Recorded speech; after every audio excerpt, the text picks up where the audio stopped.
There is a new federal case that's raising some difficult questions about our digital privacy and how we use our mobile phones, especially as we cross international borders.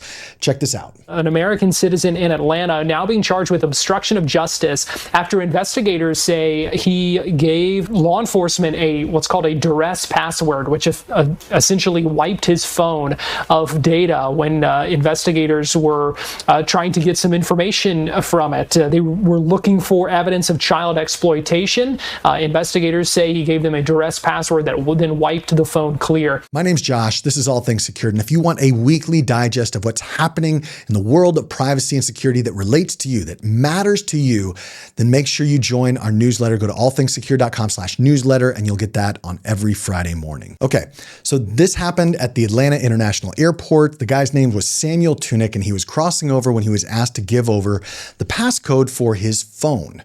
Now, we'll get into whether or not they had the right to ask for that in just a moment, but essentially what happened was, instead of giving that, he actually gave what's known as a Duress PIN.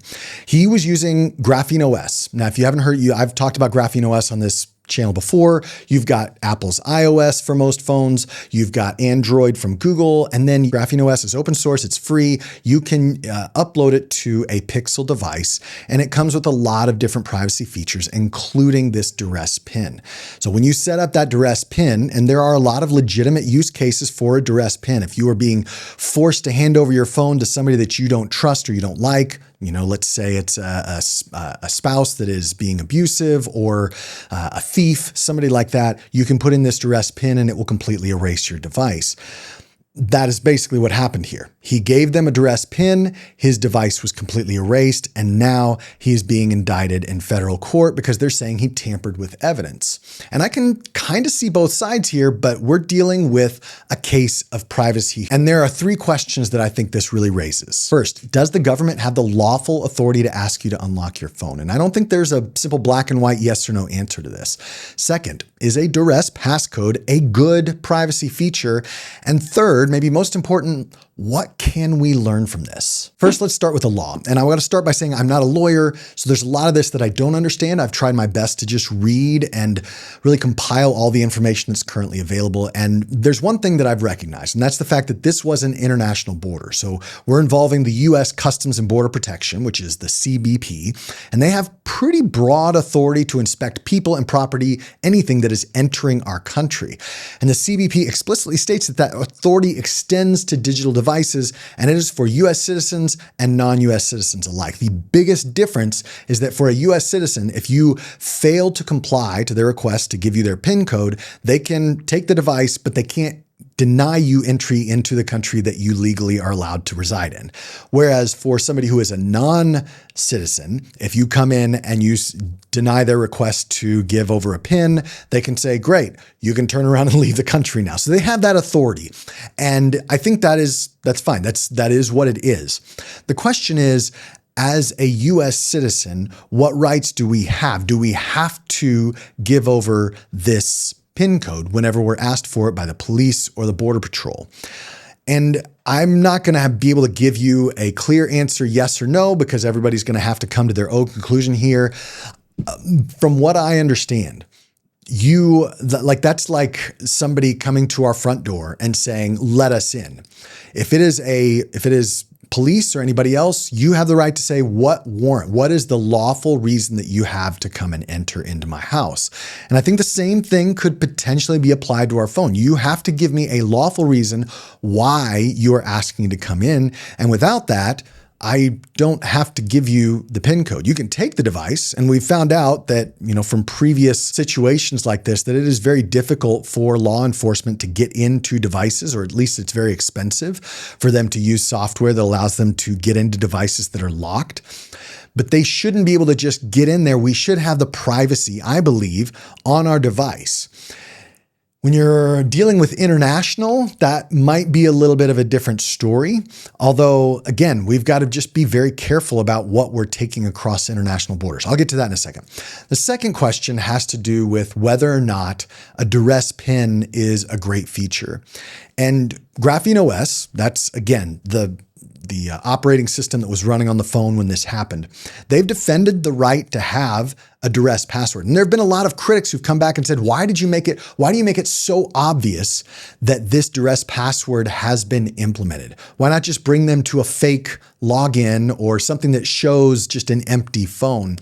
And Graphene OS has responded to that and basically saying, under the reason for this particular feature is safety. It is not to trick anybody. If you genuinely need to have this phone erased immediately, then the only way to do that is to do a hard reset. Anything else, and the data is still there, and people who have the means can get to that data. So if you're going to have a Duress PIN code, then it needs to be able to wipe everything, and it will be evident to everybody who has that phone that that has happened, because it will be going through this process of erasing, of resetting, restarting. Everybody's going to know that it happened. So you can't necessarily hide that.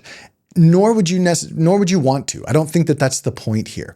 I think I side with Graphene OS on this, and that when they're creating this feature, the point of this is to not be sneaky about it.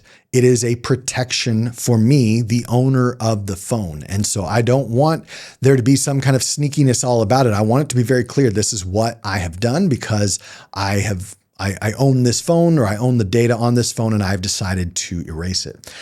On the side of the government, however, and the authorities, what they're saying is that's tantamount to, hey, we have a warrant. Let's say they did have a warrant to come in. We have a warrant to come into your house, and you say, great, you light a match and you just light the whole house on fire. Now you have tampered with evidence. You have erased evidence. And I think that's maybe what the government is trying to argue here, is that they had, if they did, have a lawful right to request the PIN code from Samuel, and he didn't just not give it to them, he tampered with evidence. And the courts are going to have to decide what was right, what was wrong here. But I think there is something important that we can learn in this whole mess. First of all, the lesson that you shouldn't learn is that a Duress PIN is bad, or that Graphene OS is bad. I think that actually everything worked as it was supposed to.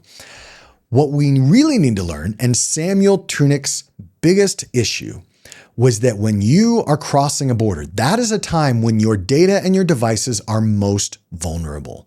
And I'm not just talking about US, and I'm definitely not talking about anything illegal here. If you have something illegal, that's on you. I'm not talking to anybody who's doing anything illegal. I'm talking to you who have, company secrets, who are legally carrying around things that are of value to you.